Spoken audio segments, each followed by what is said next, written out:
Hi everyone, Serena here. Welcome to my YouTube channel.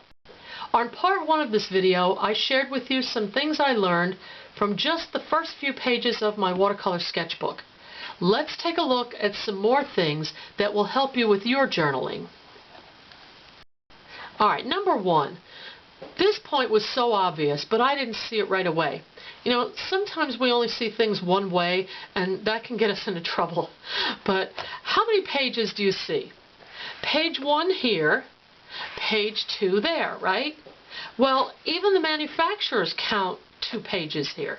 But what about both of these as one page?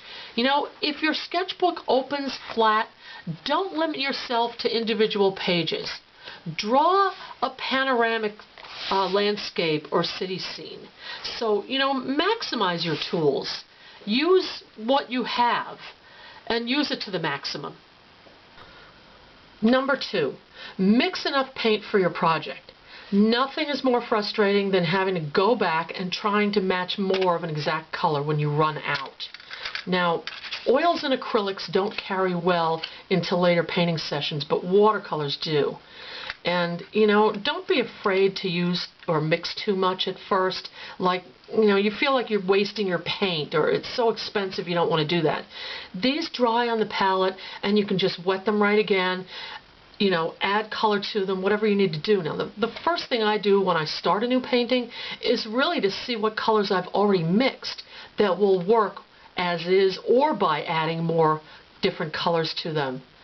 I also like the dried mixtures to practice with, where the color doesn't really matter, like when I'm painting or practicing drawing figures. I've been doing that a lot lately.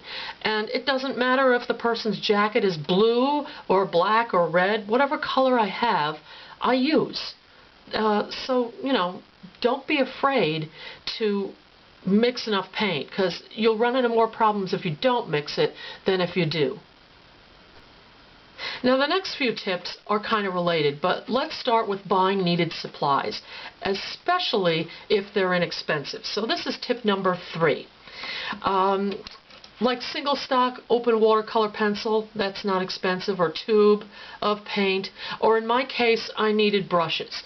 I needed a small brush for details, and I was trying to use this number 4 on little parts of my painting, and it didn't come out very well.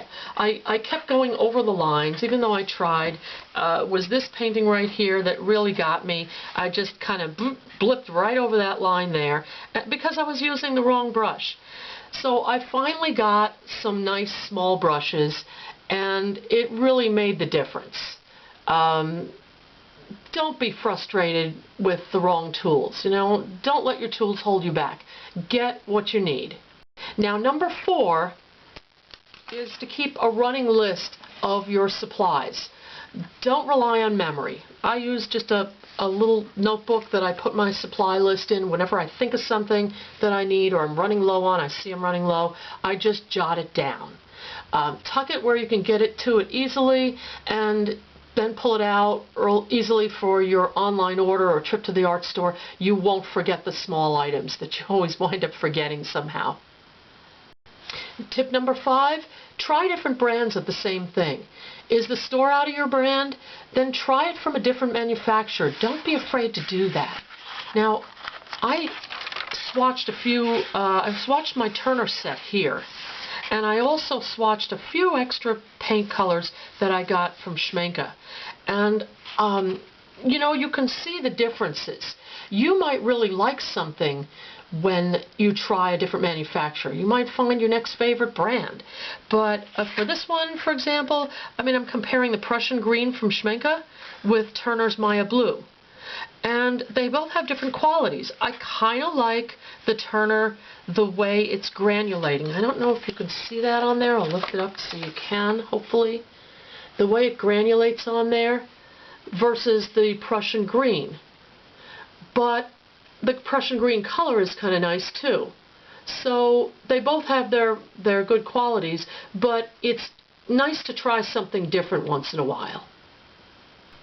Now, number 6, if you work in watercolors, sometimes you have to wait for your painting to dry before going on to the next step.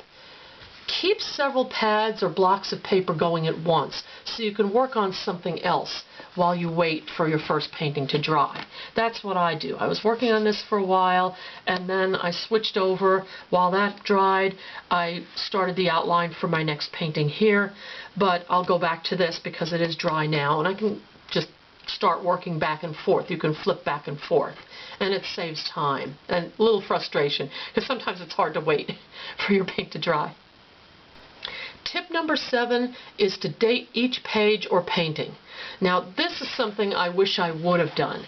It can be a small pencil mark in the corner, but when you look back at your sketchbook, you'll be surprised at how much you've improved in a short time, and the date will be there to prove it.